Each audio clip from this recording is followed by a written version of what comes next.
केलेली आहे। 5वी आणि 6वी, 7वी आणि 8वी आणि 9वी आणि 10वी अशा या संघांमध्ये आजचा सामना होईल। सुरुवातीला आपण क्रिकेट खेळणार आहोत। सुरुवातीला क्रिकेट खेळण्यामागचं कारण असं आहे, आता मैदानात ऊन आहे आणि मग क्रिकेटचे सामने झालेत की मग कबड्डीच्या सामन्यांना आपण सुरुवात करणार आहोत। आलं लक्षात?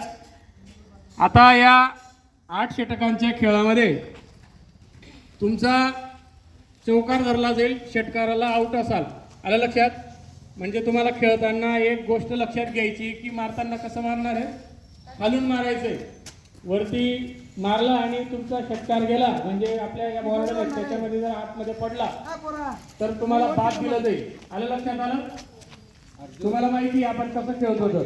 आपलं मैदान छोटं आहे आणि मैदान छोटं असल्यामुळे आपण काही नियम जे आहेत ते लागू केलेले आहेत।